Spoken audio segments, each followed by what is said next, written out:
Om Shanti. Good morning अब सभी बाबा के अव्यक्त फरिश्तों को।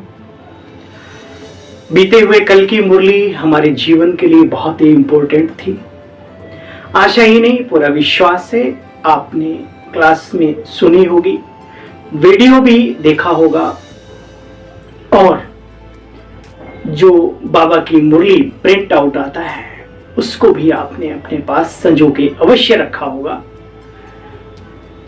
नहीं रखा हो तो रख लेना, नहीं सुनी हो तो सुन लेना, पढ़ लेना। जीवन में उन्नति प्राप्त करने के लिए, अपने इस जीवन में, ब्राह्मण जीवन में अतीन्द्रिय सुख प्राप्त करने के लिए, सफलताओं को प्राप्त करने के लिए बाबा का एक एक महावाक्य बहुत ही इंपॉर्टेंट है, वैल्यूएबल है। प्यारे बहनों और भाइयों, कभी कभी मुरली लंबी हो जाती है, उसके लिए हम क्षमा चाहते हैं क्योंकि मुरलीधर की मुरली है। हम कितना भी उसमें से सार सार सार निकालने की कोशिश करते हैं, लेकिन एक एक शब्द हमारे जीवन का सार है। एक एक शब्द जिंदगी जीने की कला सिखाता है। एक एक महावाक्य बाबा का, अक्षर और शब्द तो बहुत छोटे शब्द हैं, एक एक ईश्वरीय महावाक्य हमारे जीवन को उन्नति की ओर ले जाने के लायक है। मिसाल के तौर पे कल बाबा ने कहा, बच्चे दिव्य गुणधारी का अपने स्वभाव को देखो। हमारा स्वभाव दैवी स्वभाव है। नींद को जीत कर भी अपनी उन्नति को प्राप्त कीजिए। तो अब दैवी स्वभाव वाला अगर कोई संकल्प कर ले, मुझे दैवी स्वभाव वाला बनना है मनुष्य, देवता तो बाद में, अभी वर्तमान समय कितने फायदे होंगे। दुनिया में आज भी लोग अपना सब कुछ लुटाना चाहते हैं, ढूंढ रहे हैं उस एक व्यक्ति को जो ईमानदार हो, वफादार हो, अर्थात अच्छे स्वभाव वाला हो, दिव्य गुणधारी हो। बहुत कुछ थोड़ा बहुत सहन करना भी पड़े। बाबा ने कहा आखिर हम इतनी ऊंची मंजिल पे चढ़ो तो क्या बड़ी बात है। अनेक उदाहरण है हमारे जीवन में जिन्होंने दिव्यता को धारण किया।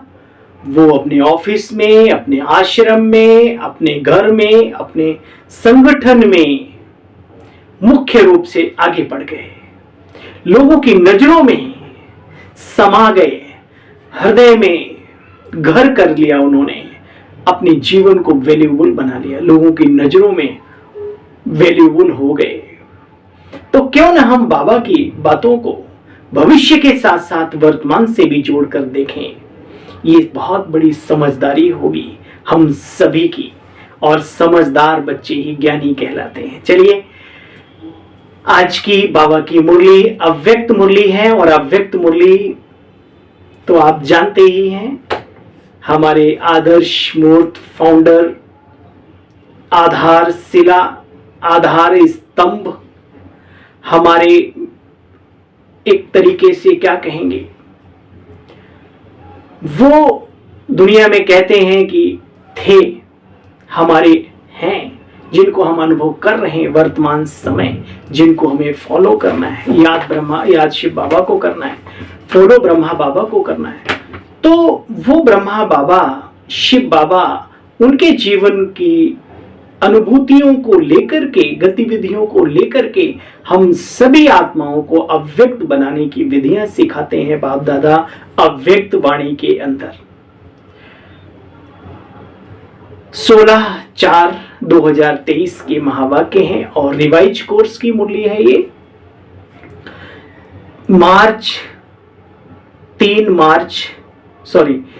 3 तारीख और 4 अप्रैल 1994 की, 3/4/1994। अव्यक्त बाप दादा। संतुष्टता का आधार संबंध, संपत्ति और सेहत यानी तंदुरुस्ती। मंदुरुस्ती तो है ही है, लेकिन तंदुरुस्ती भी बहुत मायने रखती है अपने जीवन में। तो बाबा ने कहा संतुष्टता का आधार संबंध, संपत्ति और सेहत, 3 चीजों का वर्णन आज बाबा ने पूरी मुरली के अंदर किया।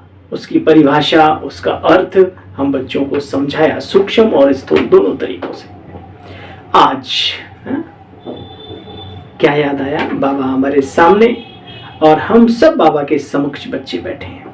आज दिलाराम बाप अपने सदा संतुष्ट रहने वाली संतुष्ट आत्माओं व संतुष्ट मणियों को देख रहे हैं। मणियां तो हम हैं, लेकिन संतुष्ट कितने ये चेक करो, बाबा उन्हीं को देख रहा है। ये रूहानी मणियों की चमक सारे दरबार को चमका रही है। संतोषी आत्माएं स्वयं को भी प्रिय और सर्व को भी प्रिय, तो बच्चे बाप दादा को भी प्रिय है। तो ऐसे हो ना संतुष्ट मणियां, या अभी भी बाबा को मिलने के बाद, प्राप्त करने के बाद दौलत शोहरत सब कुछ के पीछे भागने में आत्मा लगी हुई है, तो इसका मतलब ईश्वरीय प्राप्ति का भी आनंद अभी उसने लिया नहीं है। क्योंकि इस श्रेष्ठ ब्राह्मण जीवन में अप्राप्ति का नाम निशान नहीं। सर्व प्राप्ति संपन्न आत्माएं हो तो जहां सर्व प्राप्ति है वहां सदा संतुष्टता स्वतः और स्वाभाविक ही होती है। सब कुछ अनुभवों के आधार पर, नॉलेज के आधार पर, ईश्वरीय संबंधों के आधार पर, अपनी तपस्या के आधार पर, आत्मिक स्थिति में स्थित होने के आधार पर सब कुछ तो मिल गया। अब बाबा कहते हैं बच्चे,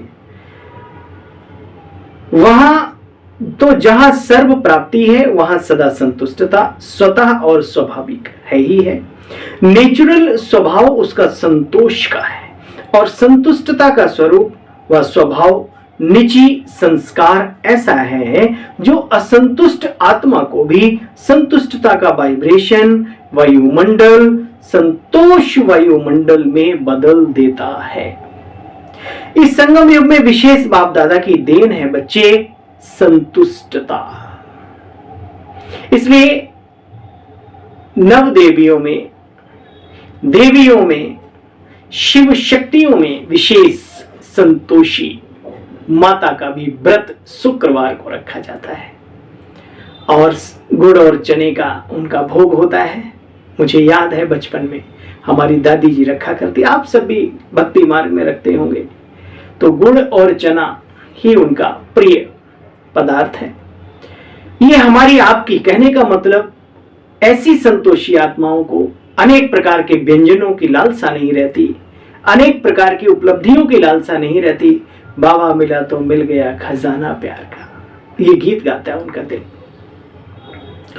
देखो बच्चे, नेचुरल स्वभाव उसका संतोष का है, और संतुष्टता का स्वभाव स्वरूप निजी संस्कार ऐसा है जो असंतुष्ट आत्मा को भी संतुष्टता का वाइब्रेशंस वायुमंडल संतोष का वायुमंडल में बदल देता है। असंतुष्टता का जो वायुमंडल है उसको भी संतोष के वायुमंडल में बदल दे। उनको देख करके लोग भी संतोषी हो जाते हैं, अरे ये भी तो मनुष्य, ये भी तो देखो कितने खुश रहते हैं, अरे छोड़ो, है ना। अपने आप को भी कम से कम उस पल उस घड़ी जितनी देर उसका आभा मंडल रहता है उसके इर्द गिर्द वो काम करता है। बाबा कहते हैं बच्चे देखो, तो इस संगम युग में विशेष बाप दादा की देन संतुष्टता है।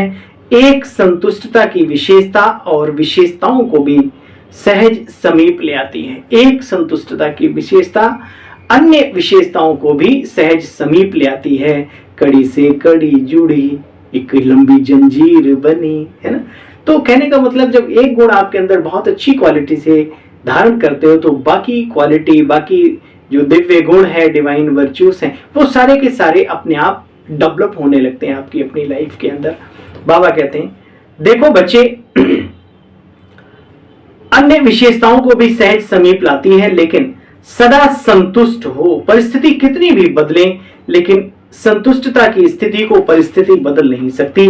पर स्थिति है ना, है ही बदलने वाली, लेकिन स्वसंतुष्टता की स्थिति सदा प्रगतिशील है, थी और रहेगी। आपके आगे बच्चे कैसी भी हिलाने वाली परिस्थिति ऐसे ही अनुभव होती है, जैसे पपेट यानी कठपुतली का शो देखते हो ना बच्चे। होता तो सब कुछ है, शेर भी होता, बिल्ली भी होती, लेकिन वास्तव में होता क्या, कार्टून होते हो। हकीकत में तो शेर, बिल्ली और बंदर और चूहे नहीं होते ना। तो बाबा कहते हैं ऐसी जीवन की जो परिस्थितियां हैं वो बाबा कहते हैं पेपर टाइगर हैं, कार्टून हैं, कठपुतलियां हैं। बाबा कहते बच्चे आजकल का फैशन है कार्टून शो का, अच्छा लगता है, होता सब कुछ है लेकिन होता कार्टून शो। कभी भी कोई भी परिस्थिति बच्चे आए, अब देखो बाबा की कितनी बड़ी पॉइंट, आज छोटी छोटी परिस्थितियों में उलझ के व्यक्ति अपने जीवन को तमाम करने में लग जाते हैं। मैं कहता हूं ये बाबा की मुरली सुनने वालों, ये हम सबके लिए नहीं, पूरे विश्व के लिए बाबा के महावाक्य हैं, हर आत्मा के लिए हैं। काश वो इस बात को समझ जाएं और एक दिन आएगा समझेंगे सब। बाबा कहते बच्चे, कभी भी कोई भी परिस्थिति आ जाए तो यही समझो एक बेहद के स्क्रीन पर कार्टून शो चल रहा है, वह पपेट शो चल रहा है। टीवी में कार्टून शो आते हैं ना, उसमें सब कुछ होता है लेकिन होते वो कार्टून है। ऐसे ही सोचो, ये विश्व रंगमंच पर ये कार्टून शो चल रहा है ना। हकीकत जिंदगी कुछ है नहीं, ये सब छू मंतर है, कागज के शेर है सब। तो आपके अंदर बल पैदा होगा, हिम्मत पैदा होगी, परिस्थितियों का सामना करने का साहस पैदा होगा और आप सफलता की ओर बढ़ेंगे। आज बाबा की ये बात अगर आप याद रखें तो जीवन भर के लिए प्रिंट कर लें अपने अंदर कि परिस्थिति कुछ नहीं, कार्टून शो है, पपेट शो है और कुछ नहीं। बस बाबा कहते कोई भी परिस्थिति हो तो यही समझो एक बेहद की स्क्रीन पर कार्टून शो चल रहा है, वह पपेट शो चल रहा है। तो देखकर बच्चे परेशान होंगे कि मनोरंजन करेंगे। बोलो, शो देखना तो अच्छा लगता है ना। तो ये माया का, प्रकृति का भी बच्चे एक शो है, माया का भी और प्रकृति का भी बच्चे एक ये शो है, शो। देखो, जिसको साक्षी स्थिति में सदा संतुष्टता के स्वरूप में देखते रहो, अपनी शान में रहते हुए संतुष्ट मणि हूं, संतोषी आत्मा हूं, ये संगम की श्रेष्ठ शान है। संगम की श्रेष्ठ शान, जिसने संकल्प कर लिया बाबा मिल गया, मुझे कुछ नहीं चाहिए, और जिसे भगवान की प्राप्ति हो गई उसे और क्या चाहिए। श्री कृष्ण का और भीष्म पितामह का क्या वो मिलाप भूल गए? भीष्म पितामह सैया पे पड़े हुए हैं बाणों की, हे वासुदेव मेरे इस कष्ट को तुम्हारे सिवाय और कौन समझ सकता है। मुस्कुरा कर वासुदेव कहते हैं, हे पितामह क्या मेरा समझना काफी नहीं है? बस यही एक जवाब सामने वाले को शांत कर देता है।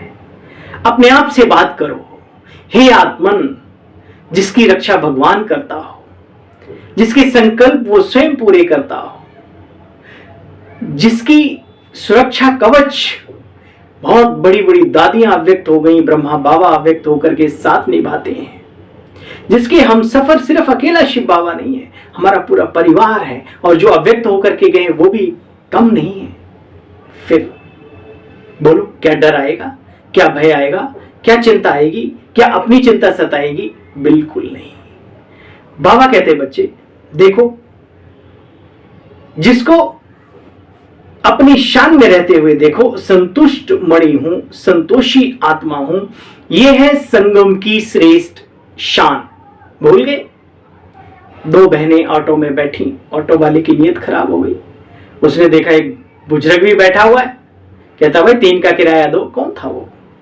अव्यक्त ब्रह्मा बाबा अपने बच्चों का साथ निभाने के लिए आतुर है, बस हम चाहे तो सही। कभी कभी प्रकाश पुंज का साक्षात्कार हो जाता है, जैसे विराट स्वरूप दिखाया श्री कृष्ण ने तो पूरी सभा की आंखें चौंधिया गई, ऐसा भी कई जगह होता है। तो बाप और दादा दोनों हमारे साथ हैं, नशे में रहो, नशे। तो बाबा कहते बच्चे देखो, बच्चे अपनी शान में रहते हुए देखो, मैं संतुष्ट मणि हूं, संतोषी आत्मा हूं, ये है संगम की श्रेष्ठ शान। तो शान में स्थित होना आता है या परेशान होना अच्छा लगता है? सदा संतुष्टता की विशेषता को बच्चे इमर्ज रूप में अर्थात स्मृति स्वरूप में रखो। दुनिया में कहते हैं अपने से नीचे देखो, न जाने कितने लोग आज भी हैं, जो चीजें आपको उपलब्ध है उनके लिए वो बहुत बड़ा सपना है, और आप परेशान हो रहे हैं उन चीजों के लिए जो आपके पास नहीं है। यही तो प्रॉब्लम है, सबसे बड़ी जिंदगी की वही प्रॉब्लम है। जो बहुत सारी उपलब्धियां हैं उन पर हम ध्यान ही नहीं देते, और जो नहीं है उनके ऊपर हम ध्यान देते हैं। आज से संकल्प करो, हम तो भगवान के बच्चे हैं, हमें और क्या चाहिए? प्राप्तियों में विशेष संबंध और संपत्ति भी आवश्यक है। संबंध में भी अगर एक भी संबंध अप्राप्त होता है तो आत्मा संपूर्ण संतुष्ट नहीं होती है। तो संबंध में भी सर्व संबंध चाहिए और अविनाशी चाहिए। जीवन में एक संकल्प था, जीवन भर साथ रहे और मरने के बाद भी साथ रहे। अब मिल गया ना अच्छा सच्चा साथी कि इस जीवन में भी सदा साथ, और शरीर छूटे तो भी साथ है वो साथी। ऐसा अविनाशी साजन, साथी, प्रेमी, दोस्त, सब कुछ तो है वो। अगर कोई भी संबंध विनाशी है तो अप्राप्ति, असंतुष्टता स्वतः ही आत्मा को होती है। लेकिन एक ही वर्तमान संगम युग है बच्चे, जिसमें सर्व अविनाशी संबंध एक बाप से अनुभव कर सकते हो। संगम युग में संबंध बहुत थोड़े हैं। सॉरी, बाबा ने कहा सतयुग में भी संबंध बहुत थोड़े हैं, सर्व नहीं है वहां पर। लेकिन इस समय जिस संबंध की आकर्षण हो रही हो, अनुभूति करना चाहते हो, वो संबंध परम पिता परमात्मा, वो दिव्य ज्योति पुंज, बाबाओं का भी बाबा, परम बाबा, उसके साथ अनुभूति कर सकते हो। वो निराकार ऐसी शक्ति है, कोई भी संबंधों की अनुभूति कर सकते हो उसके साथ। संकल्प तो करो। हर एक के जीवन में संबंध भी अलग अलग पसंदी की होती, अलग अलग पसंदी होती है। किसी को बाप का संबंध अच्छा लगता है, किसी को नहीं। फ्रेंड ज्यादा अच्छा लगेगा। लेकिन एक समय पर एक से सर्व संबंध प्राप्त हैं, ऐसा है क्या? सर्व प्राप्ति तो बाप से की हुई है या अभी कुछ रह गई है? दुनिया में तो नहीं होते किसी एक व्यक्ति से, यहां एक के साथ सारे संबंध है। पीछे बैठे हुए क्या समझते हो? आज नए नए को बैठने के लिए आगे चांस दिया है। जब बाबा आ रहे तो उस दिन ऐसा चांस मिला होगा। अच्छा है जो इस कल्प में पहली बारी आए हैं, वो जरा हाथ उठाओ। बाबा हाथ उठवाते थे सबसे। तो अच्छा बच्चे भले पधारे, नए होते हुए भी कल्प कल्प के अधिकारी बच्चे हो। क्या कहा बाबा ने? नए हो लेकिन कल्प कल्प के अधिकारी बच्चे हो। तो ये तो नहीं समझते हो ना कि बाप दादा कि हम पीछे आए, नहीं, कल्प कल्प के अधिकारी हो ऐसा समझते हो ना। बाप दादा सदा कहते हैं बड़े तो बड़े लेकिन छोटे सुमान अल्लाह। सुमान अल्लाह माना अल्लाह के समान, बाप समान आत्मा है।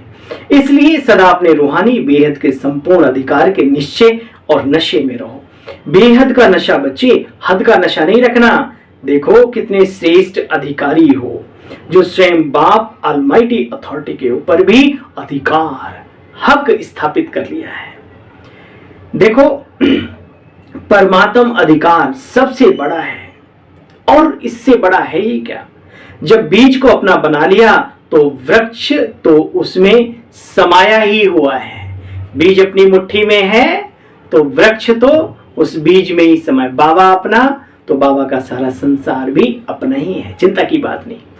एक है साधे सब सधे और सब साधे सब जाएं। तो एक को पकड़ो, एक को।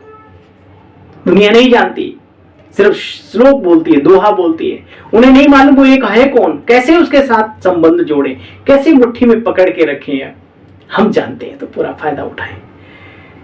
जब बीज को अपना बना लिया तो वृक्ष तो उसमें समाया हुआ ही है ना बच्चे। आप वरदाता बाप, आप सबको वरदाता बाप सर्वश्रेष्ठ संपत्ति भव का वरदान देते हैं। तो सब संपत्तियां हैं ना, या कोई कम है? फुल है। पीछे वालों के ऊपर सबसे ज्यादा ध्यान है, आगे वालों का ध्यान बाप के तरफ ज्यादा होता है और बाप का ध्यान पीछे वालों की तरफ ज्यादा होता है। इसलिए देखो बाबा की टेक्निक है ना, बाबा सभी को संतुष्ट कर देते हैं, चाहे आगे बैठे हो चाहे पीछे बैठे हो। तो आगे वालों का ध्यान बाप की तरफ ज्यादा है और बाप का ध्यान पीछे वालों की तरफ ज्यादा है। जितना ही दूर है उतना ही बाप दादा के नैनों के नूर हैं, समाये हुए हैं। साकार वतन में तो साकार बातें होती हैं बच्चे, है ना। बाबा भाई साकार में है तो साकार वतन की बात। देखो परम धाम में आप सभी आत्माएं कितनी समीप होंगी, सभी साथ होंगे ना बच्चे। और सूक्ष्म वतन में भी इतना बेहद का है, बात मत पूछो, सभी समीप आ सकते हो। चलो यहाँ तो बैठने की व्यवस्था और वो सब उस समय पर, तो बाबा कह रहे वहां तो कितने भी आ जाओ, जगह खाली है। देखो बच्चे, सभी कौन हो जानते हो अपने आप को, संतुष्ट मणिया हो। फिर बाबा ने दोबारा याद दिलाया, बच्चे संतुष्ट मणिया हो, संबंध में भी संतुष्ट, संपत्ति में भी संतुष्ट। संबंध, संपत्ति और तीसरी होती है बच्चे सेहत, अर्थात तंदुरुस्ती। आप सभी तंदुरुस्त हो ना कि बीमार हो? बाबा पूछ रहे हैं। भाई तंदुरुस्त रहते हो, योगी का मतलब होता है तंदुरुस्त भी रहना।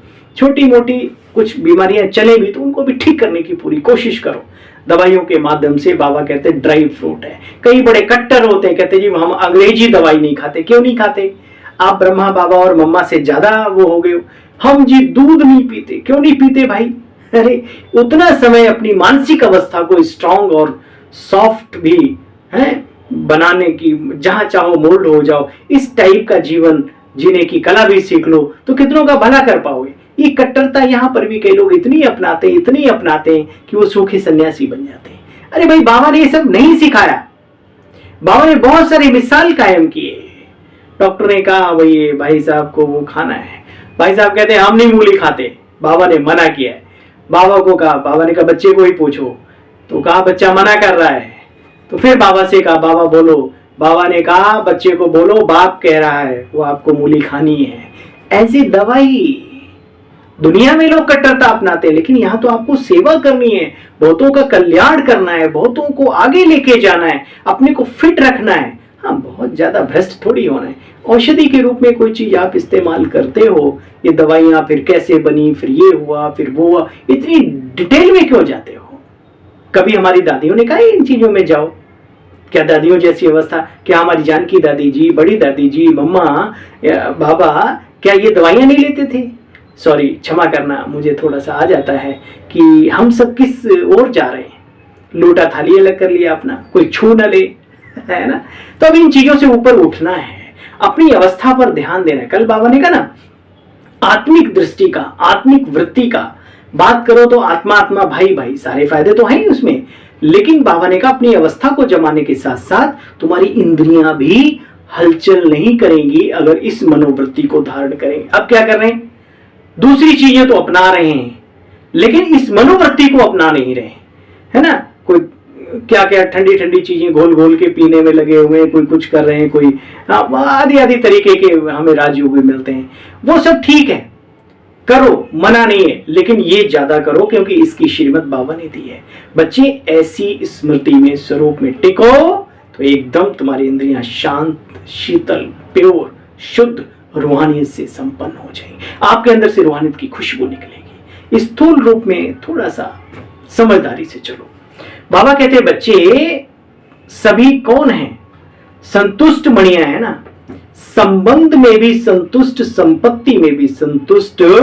संबंध, संपत्ति और तीसरी होती है सेहत, यानी तंदुरुस्ती। तो आप सभी तंदुरुस्त हो ना कि बच्चे बीमार हो? आत्मा तो तंदुरुस्त है। अच्छा, शरीर की कोई बात ही नहीं है। बाबा ने कहा कई जन्मों के लेखे जोखे भी चलते हैं और सभी के साथ चलते हैं, ऐसा नहीं। तो आत्मा तो सदा शक्तिशाली है ना। संगम पर जब श्रेष्ठ सेहत की बात आती है, तंदुरुस्ती की बात आती है, तो सबसे पहले आत्मा की तंदुरुस्ती की बात आती है, जिसको मंदुरुस्ती कहते हैं, आत्मदुरुस्ती कहते हैं। इस समय के आत्मा की तंदुरुस्ती जन्म जन्म के शरीरों को तंदुरुस्ती भी दिलाएगी। लेकिन इस समय थोड़ा सा प्रकृति अपना रूप दिखाती है। बच्चे इसमें कोई बड़ी बात नहीं, हम क्या खा रहे हैं, क्या वो सब कुछ है ना। दूध में भी दूध की ताकत नहीं रही है। बाबा कहते हैं सतयुग में घी, दूध, पानी की नदियां भी हुई दूध की ताकत के बराबर होती हैं। तो बाबा कहते हैं बच्चे कोई बड़ी बात नहीं, हल्के में लो उस बात को। यह भी कार्टून शो है। सर्व प्राप्तियां तो है ना, संबंध भी है, संपत्ति भी है, सर्व संबंध भव भी है और सदा तंदुरुस्त भव भी है। बच्चे बाप से वरदान मिले हुए ना, तो इन वरदानों को कार्य में लगाओ। बाबा ने कैसे कार्य में लगाना है, कैसे वरदान कार्य करता है वो भी आज बताया। सिर्फ वरदान सुनकर खुश नहीं हो जाओ, है ना। वरदान सुनकर बच्चे खुश नहीं हो जाओ कि हाँ मुझे बहुत अच्छा वरदान मिला है, या सिर्फ डायरी में नोट करके नहीं रखो, लेकिन समय समय पर वरदान को काम में लगाने से वरदान कायम रहते हैं। अगर वरदानों को समय पर काम में नहीं लगाया तो वरदान फल नहीं देता। वरदान तो अविनाशी बाप का है, लेकिन वरदान को फलीभूत करना बच्चों का काम है। बीज तो है, लेकिन उससे फल कितना निकालते हो वो बच्चे तुम्हारे हाथ में है। कोई सिर्फ वरदान के बीज को देखकर खुश हो जाते हैं, बहुत अच्छा बहुत अच्छा, लेकिन बाप दादा कहते बच्चे इसे फलदायक भी बनाओ। ईश्वरीय जो भी स्मृतियां मिली है, वरदान मिले, बार बार स्मृति का पानी दो।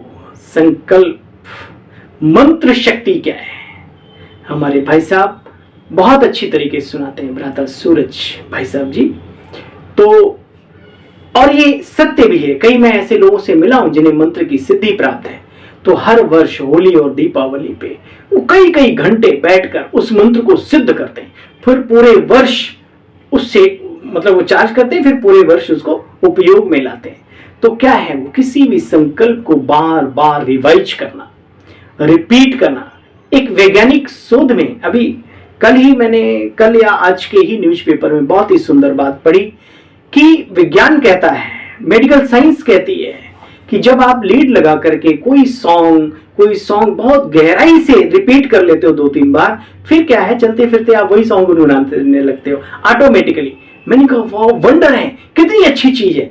अगर हम अपनी ही आवाज में या अपनी दीदी दादियों की आवाज में जो आजकल कमेंट्री वगैरह निकली हैं आत्म स्थिति में स्थित होने की, या बाबा की जो हमारी 5 स्वरूपों का अभ्यास निकला है, तो काश हम उसको बार बार सुने तो ना चाहते हुए भी उसकी स्मृति हमें बन जाएगी। कब अभ्यास, अपना साउंड अपनी आवाज में रिकॉर्ड करो, मैं आत्मा हूं, मैं आत्मा हूं, मैं सुंदर स्वरूप है मेरा, मैं शांत स्वरूप हूं, मैं प्रभु प्रिय हूं। सारे स्वमानों को उसमें मिक्स करो और रिकॉर्ड करके उसको सेव करके रख लो, और फिर लगाओ चुपचाप, बैठो नशे में, अपनी कमेंट्री खुद करो। मेरे दोस्तों, मेरे भाइयों, मेरे बहनों, मेरे वरिष्ठ, मेरे जो भी छोटे तो क्या सब बराबर है।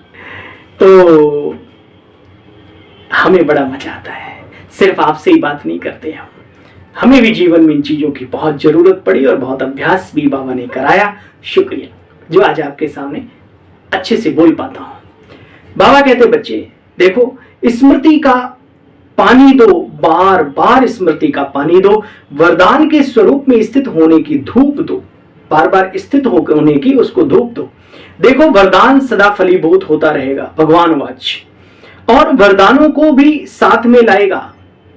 कोई एक चीज समान में लाओ, बाकी चीजें भी साथ साथ आती जाएंगी, वरदानों के फल स्वरूप बन जाएंगे। वरदानों को जितना समय पर कार्य में लगाएंगे उतना वरदान और श्रेष्ठ स्वरूप दिखाता रहेगा अपना, और चमक आती जाएगी उसमें।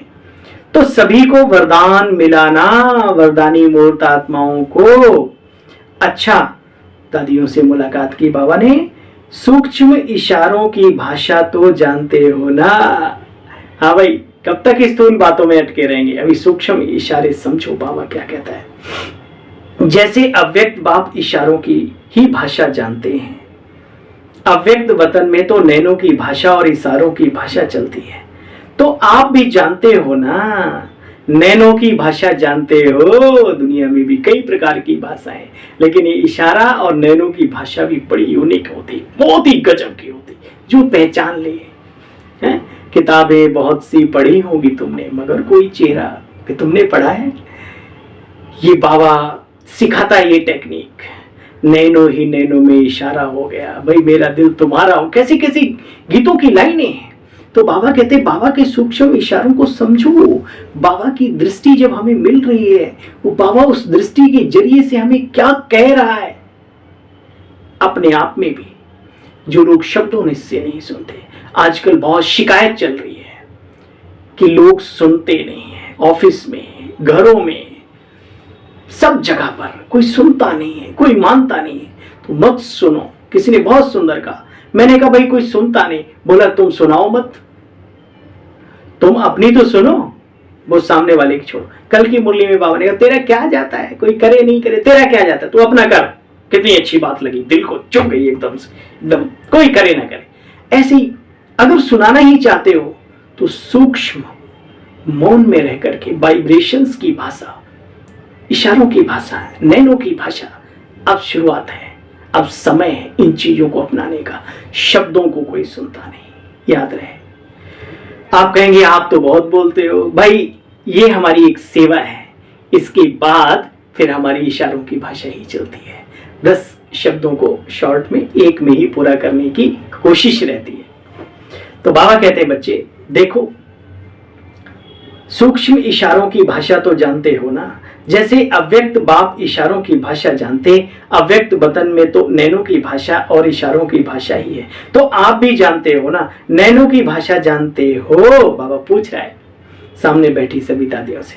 साकार से सीखे हो ना, मुख की भाषा तो सुनी, अभी नैनों की भाषा, अभी नैनों की भाषा। नैनों की भाषा बड़ी प्यारी है बच्चे, आवाज से परे तो जाना ही है, फिर भी बाप जी हजूर तो करते ही हैं। अच्छा, चारों ओर के देश विदेश के सर्व संतोषी आत्माओं को, संतुष्ट मणियों को, सर्व प्राप्ति संपन्न आत्माओं को, जिन्होंने भी याद पत्र कार्ड आज के दिवस के लिए भेजे, तो आज के दिवस विशेष दिवस की सर्व बच्चों को याद प्यार पदम गुणा स्वीकार हो, स्वीकार हो, स्वीकार हो।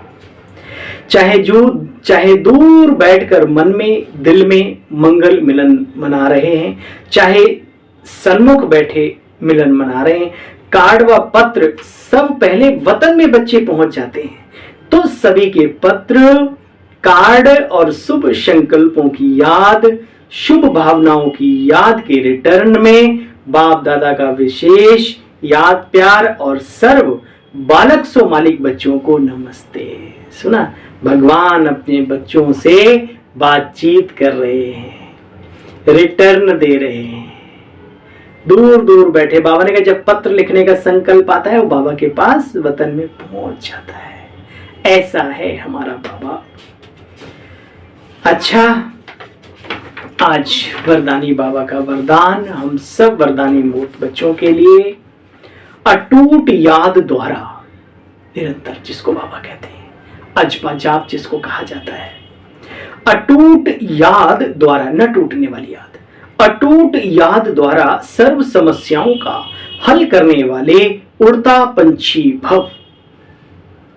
कोई भी समस्या आए निरंतर बाबा की याद में लग जाओ, अपना यही तर्कस में बाण रखो, बाबा की याद का यही मास्टर की है जो सारी समस्याओं को खोल देती है, खत्म।